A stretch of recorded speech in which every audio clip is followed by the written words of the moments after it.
Assalamualaikum warahmatullahi wabarakatuh. Kami dari kelompok 2 akan mempresentasikan tentang fungsi dan prinsip pengelolaan kurikulum. Tapi sebelum itu izinkan kami untuk memperkenalkan diri kami masing-masing. Perkenalkan, nama saya Muhammad Faisal Majid dengan NIM 0. Saya Siti Romlah, NIM 007. Saya Devi Laili Aulia Rizky, NIM 176.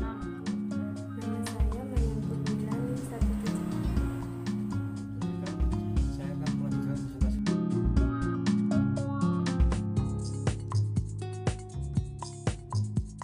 Saya akan menjelaskan pendidikan untuk mencerdaskan kehidupan bangsa. Pendidikan membangun kemampuan dan membuat watak serta peradaban bangsa yang bermartabat dalam rangka mencerdaskan kehidupan bangsa, guna mengembangkan potensi pembelajaran didik agar menjadi manusia beriman dan berwatak kepada Tuhan Yang Maha Esa, berakhlak mulia, serta sehat, berilmu cakap, kreatif, mandiri, dan menjadi warga negara yang maju dan bertanggung jawab. Selanjutnya saya akan menjelaskan tentang kurikulum untuk meningkatkan kualitas pendidikan.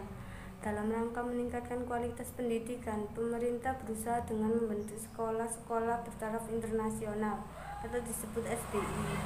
Sekolah bertaraf internasional dianggap menggiring pendidikan Indonesia bersifat kapasitas.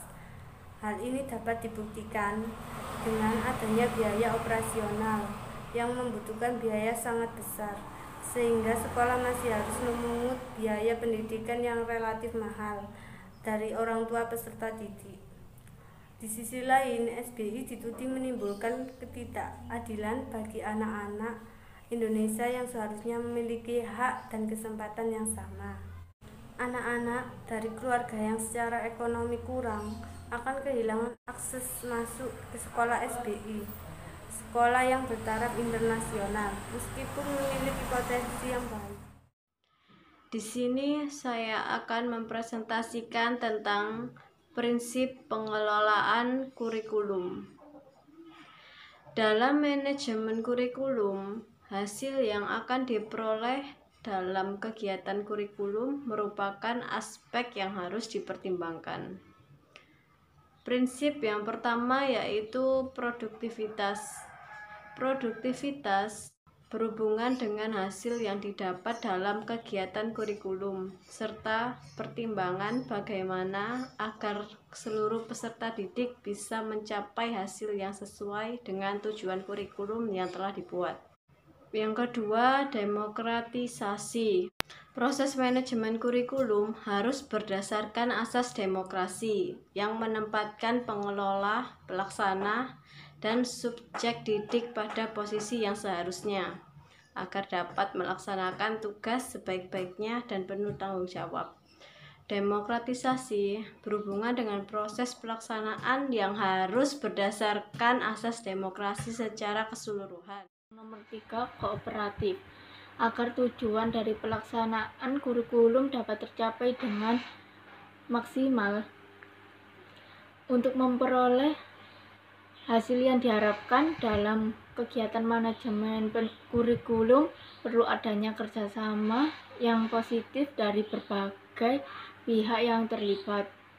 Kooperatif. Agar tujuan dari pelaksanaan kurikulum dapat tercapai dengan maksimal, maka perlu adanya kerjasama yang positif dari berbagai pihak yang terlibat.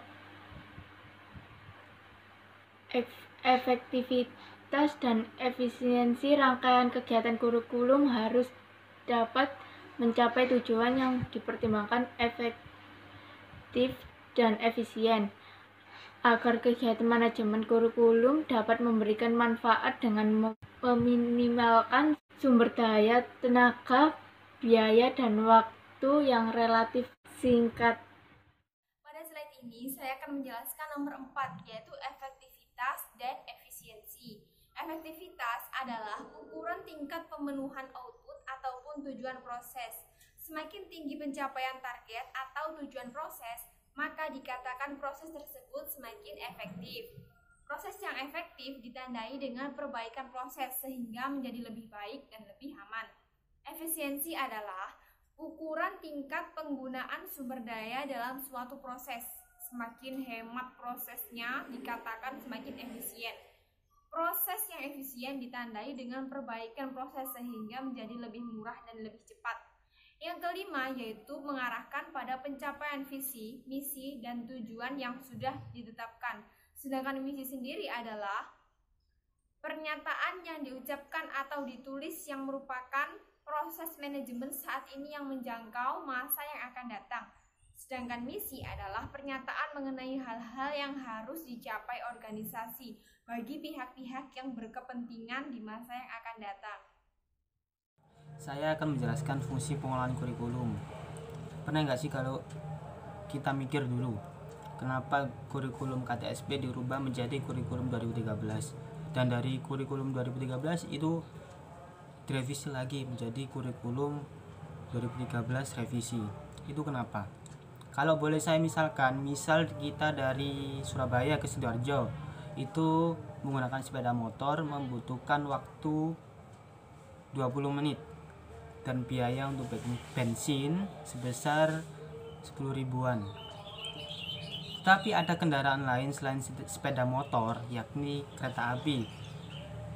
Kita membutuhkan waktu 5 menit dan biaya sebesar 5.000 menggunakan kereta api. Kalian pilih yang mana? Sepeda motor atau kereta api? Pasti kalian lebih memilih kereta api karena dengan kereta api waktu dan biaya kita itu lebih sedikit daripada menggunakan sepeda motor. Begitupun juga dengan pengelolaan kurikulum. Fungsi dari pengelolaan kurikulum yakni meningkatkan efisiensi pemanfaatan sumber daya kurikulum. Yang kedua, fungsi dari pengelolaan kurikulum ini yakni meningkatkan keadilan pada siswa untuk mendapatkan hasil yang optimum. Jadi di sini itu sesuai dengan tujuan dari pendidikan yang ada di Indonesia. Tujuan pendidikan di Indonesia yakni untuk mencerdaskan kehidupan bangsa.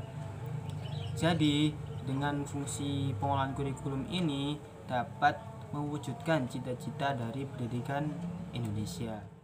Saya akan melanjutkan presentasi dari Mas Faiz.